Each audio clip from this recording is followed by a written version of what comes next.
എല്ലാവർക്കും ബാർബൻഹൈമർ നടന്നത് ഓർമ്മയുണ്ടാവുമല്ലോ. ഒരു ആവറേജ് സിനിമയും ഒരു കിടിലൻ സിനിമയും കൂടെ ഒരുമിച്ച് ഒരു ദിവസം റിലീസ് ചെയ്ത് ആ ഒരു സീസണിൽ അവർ നേടിയത് $2 ബില്യൺ ആണ്. ഒരു ജീനിയസ് മാർക്കറ്റിംഗ് സ്ട്രാറ്റജി ആയിരുന്നു ഇത്.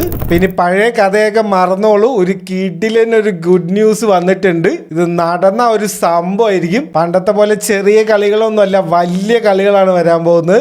അവഞ്ചേഴ്സിന്റെ ഡൂംസ് ഡേ റിലീസ് ഡേറ്റ് അറിയാലോ, അടുത്ത കൊല്ലം മെയ് 1 എന്നൊക്കെയാണ് അവർ ഇത്രകാലം പറഞ്ഞത്. അതിപ്പോ മാറ്റിയിട്ടുണ്ട് റിലീസ് ഡേറ്റ്. എനിക്കിത് അന്നേ തോന്നി, ഇന്നാൾ അനൗൺസ് ചെയ്തല്ലുള്ളൂ റോബർട്ട് ഡൗണി ജൂനിയർ ഡോക്ടർ ഡൂമായിട്ട്.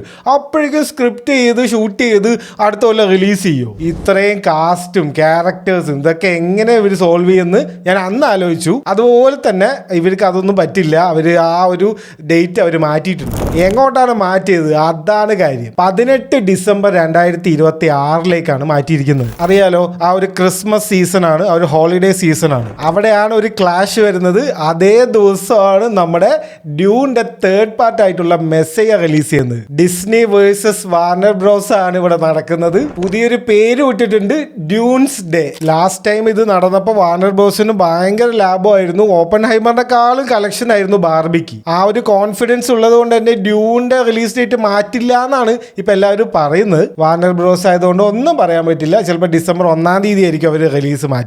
പക്ഷെ ഇതെങ്ങാനും നടന്ന ഒരു പൊളിയായിരിക്കും.